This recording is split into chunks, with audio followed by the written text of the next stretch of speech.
Hello everybody, welcome back to the Collector's Vault. My name is Mike. Today I want to talk about Fire Fist again.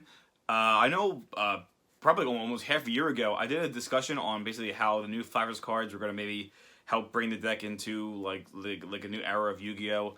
Unfortunately, I don't think it really got them there. The deck really doesn't see play at all. Like, I think a lot of people actually think that the cards were cool, and for a while they were pretty expensive, but then the cards kind of just fell out of favor. People realized, oh, this really isn't as good as people think. I think one of the major restrictions is basically a card like Panda. Panda is a great enabler, but because it locks you into Fire Fist monsters, it really kind of limits you. And if you look at some of the other decks out there that don't really have a lot of restrictions, or at least the restrictions aren't as heavy, like I guess you could even look at a deck like Orcus back when they were really big.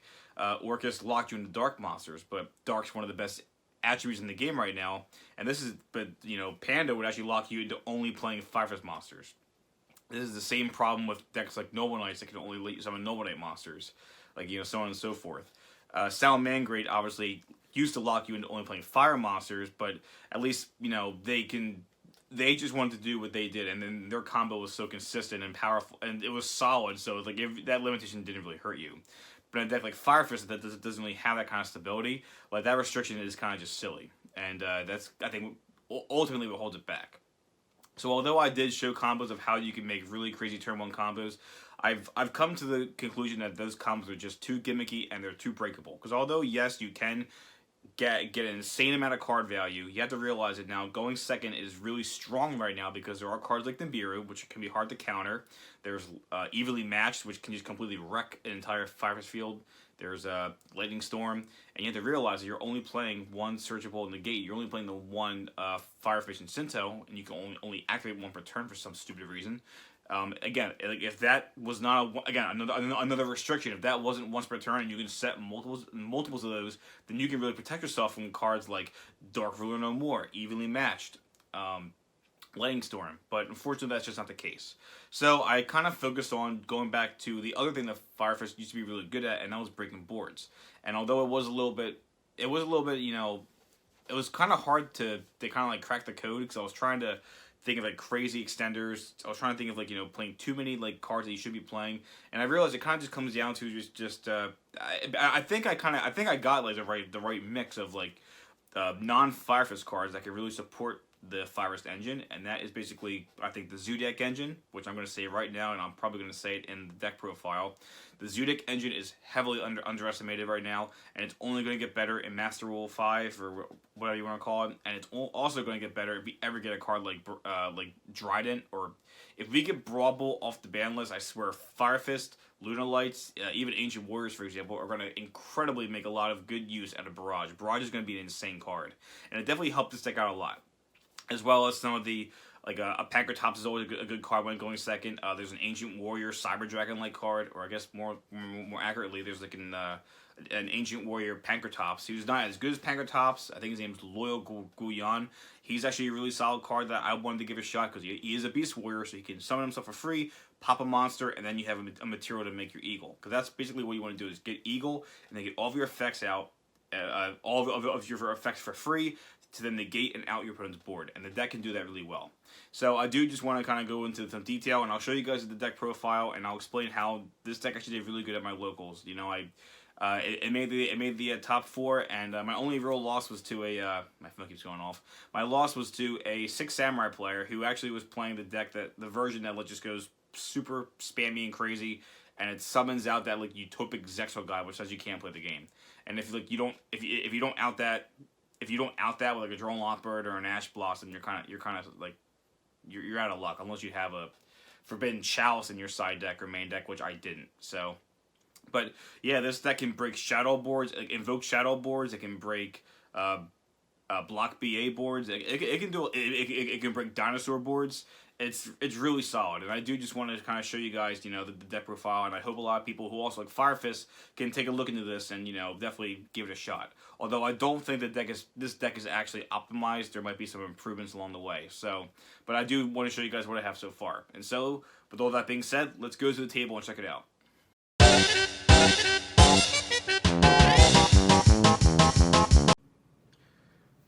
Alright guys, we're back. So yeah, I just wanted to kind of go over really quickly the deck profile for the Fivers deck. Again, I just want it performed very well at locals. I definitely wouldn't say go and take this to a regional level. It might not be, you know, perfect, but I do think there actually is a lot of potential with this kind of deck. I mean, it definitely is better for going second. The going first version, which I demonstrated in one of my earlier videos, I just don't know how valid that is right now, or how viable that is, but going second, this deck can actually break a lot of boards, and obviously there are some tech cards that most going second decks would play that are in this deck.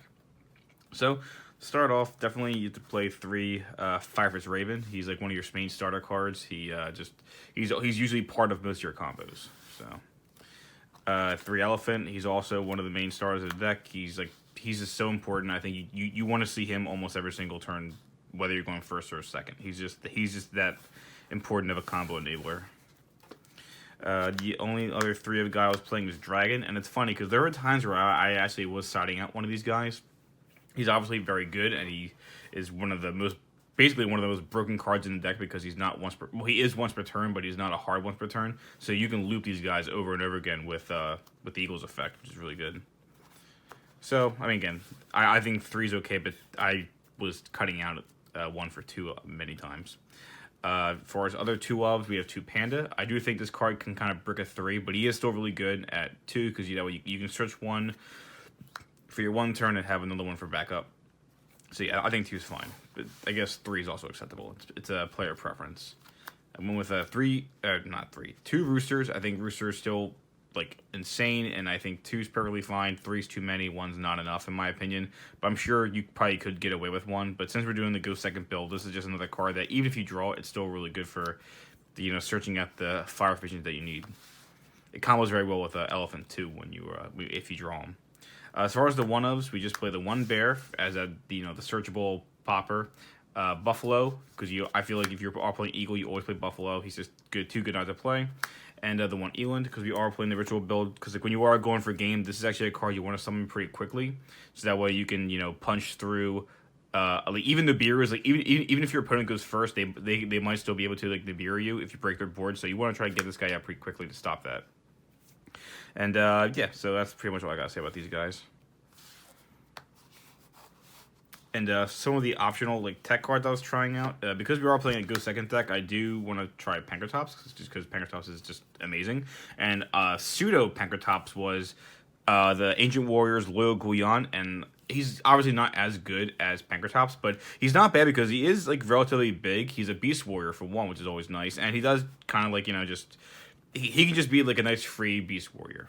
So I really the funny thing is I really didn't draw this guy the entire tournament, and I was concerned because I'm like, why am I not drawing this guy? I drew Pankratops 6 times, going in the opening hand. I didn't see any one of these guys once. I don't think playing 3 is the answer, but I mean maybe he's not that bad because again, if you see him, even if you don't even get off his pop effect, let's say your opponent only has 1 monster, you can still get him out for free, and then he's a free Beast Warrior. So I'm still gonna keep him in, but it's interesting that I really don't have much of a comment on him because I just didn't see him the entire tournament. The other little optional tech cards I'm playing are 2 Zodiac monsters, Whiptail and Thoroughblade, and the reason is because they actually do give you a utility with Chakanine, and Chakanine can be a free 2 Beast Warriors to go into your Eagle. Excuse me. So also it's kind of used. God forbid you ever do. Let's say you do actually draw a Whiptail. It's actually really good to then get Thoroughblade out of the deck, discard this, cycle into another card, and then you can go into Chakanine, bring this card back, and then it's just, again, 2 Beast Warriors for your Eagle. So it's not bad. I definitely think that the 2 Zodiac was just fine. And then I did main deck 2 Ash Blossom Joy Spring. Personally, I think I should just play 3 of these. I think I only played 2 because I thought I had too many cards in the deck, and I didn't know what to cut, so I cut 1 of these. But I think playing 3 of these is probably fine. So.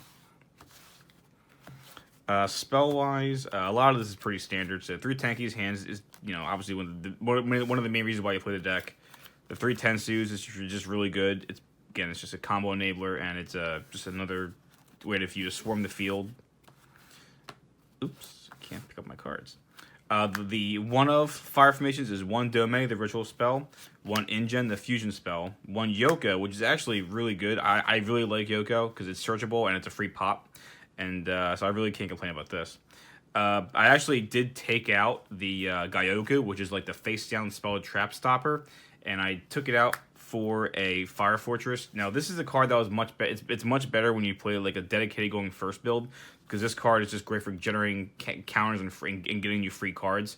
But I realized I probably should have I should have taken this out. This is a card I sided out so often because it really just is not good when you're going second, in my personal opinion. So I do feel like this card can be taken out for like another Yoko, for example, or even a Gyoko. But Yoko is actually really good for baiting out certain things. So yeah, I think this card right now, if in a dedicated going second deck, this is definitely cuttable.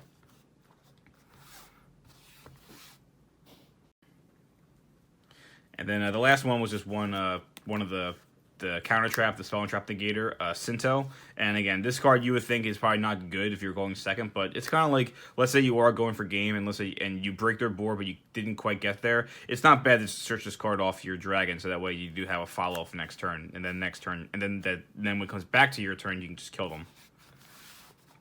Other little support cards was, I actually really like this card, Onslaught of the Fire Kings, because you are dedicated going second. If you don't draw like a Pancratops or a Ancient Warrior Guyan, you can actually play one of these guys to get, and the majority of the time I'm getting Raven out of the deck because it just, again, is one of your main combo starters. And although this does negate their effects, his effect will activate in the graveyard, so it does give you it gives you free spells. And this in combo with any other Beast Warrior gets you your Eagle. So I actually do like this card a lot. 2 mind control, because again, it's like going second deck. This is just a great way to out certain things or force negates. So yeah, mind control is just a really, really solid card. And obviously I was playing the Zodiac monsters, so the 3 barrage, and I swear this card really performed. It's because even if you do draw like 2 of these, for example, then that's always an option for you to just to play this, pop itself, summon Third Blade, discard 1, draw a card, cycle into something else. It's really not that bad, and this is just a really great way to, again, to get a free level 4 in the field. Like, you can, even if you already have your Eagle, this can just give you a free level 4 Beast Warrior to go into a Tiger King, who's actually is one of those important cards in the deck, in my opinion, and I'll explain why. Or if you don't have the Eagle, this is just a great way to get, again, it can actually help you get to an Eagle without even using your normal summon. Like, you can even play Onslaught of the Fire Kings, get a Raven, and then just play Barrage and get out a Zodiac, and then just go right into an Eagle, and then get a free tanky with Raven's effect. So yeah, Barrage is actually really good, and I think this card is just gonna get absolutely insane come the new Master Rule. And just to wrap it up, because this was a going second deck, I did actually main deck 3 evenly matched, which is like hands down one of the best cards in any going second deck. It just performs so well.